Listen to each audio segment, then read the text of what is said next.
The 7th of April 1994 saw the start of a tragedy that lasted 100 days. The tragedy soon came to be known as the Rwanda Genocide. 20 years later, the story of Rwanda still draws numbers, among them journalists from all over, a sign that the international community has not lost sight of it. The national commemoration event was graced by Uganda's President Yoweri Museveni, Somalia's Hassan Sheikh Mohamud, South Sudan's Salva Kiir, Kenya's Uhuru Kenyatta, UN Secretary-General Ban Ki-moon, Thabo Mbeki, Tony Blair, Benjamin Mkapa, and representatives from Burundi, Ethiopia, Nigeria, and other countries. Screams pierce the air and punctuate the sentences of the speaker. He is one of those who long confessed to having played a role in the killings. He was forgiven during the Gacaca courts, but still, as he tells his story, memories are evoked. Memories of events that transpired 20 years ago. The screams continue throughout the speeches. As a veteran patriot of this area, I would like to warn those who hobnob with the genocidaires to know that they will have to contend with the patriotic forces that defeated the traitors with their external backers when they were still much weaker. We are now much stronger in every sense of the word.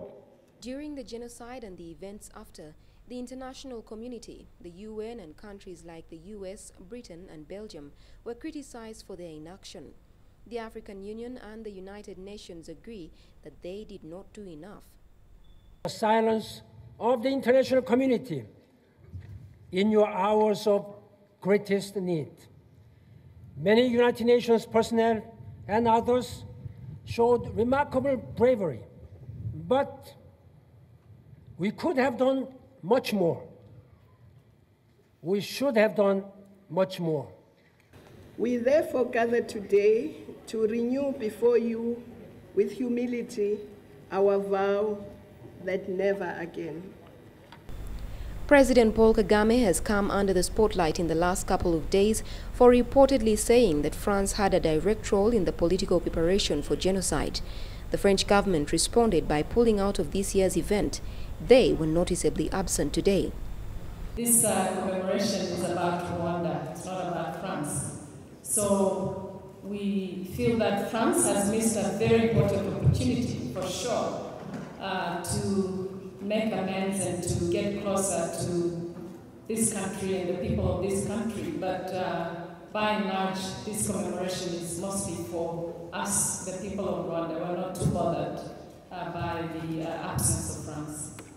In his remarks today, Kagame said Rwanda would continue to seek answers to the events of 1994.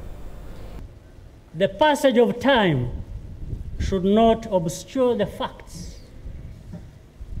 lessen the responsibility, or turn victims into villains. People cannot be bribed or forced into changing their history.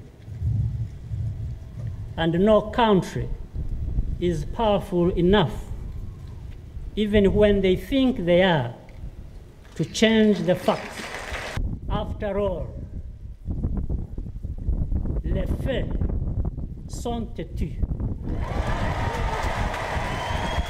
He emphasized that in order to prevent a genocide in Rwanda or anywhere in future, there is need for historical clarity. All genocides begin with an ideology, a system of ideas that says this group of people here, they are less than human and they deserve to be exterminated. We did not need to experience genocide to become a better people. It simply should never have happened.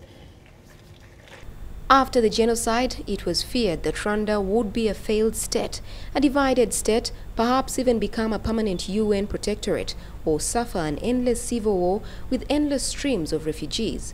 20 years on, Rwanda is a fast-developing country. The physical signs of the genocide have long been cleaned up, but the hearts still grieve.